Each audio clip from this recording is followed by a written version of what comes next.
In this video, we will be showing you how to install and uninstall your rear wheel on your Litespeed bike.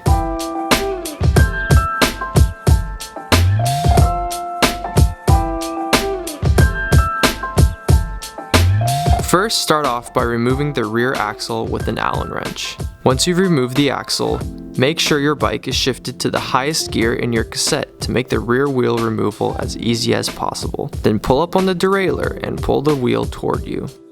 When installing the wheel, grab the derailleur and pull up while lining up the chain with the highest gear on your cassette.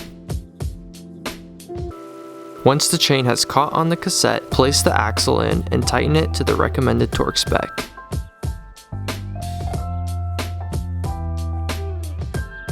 Once you're done, you can head out and ride.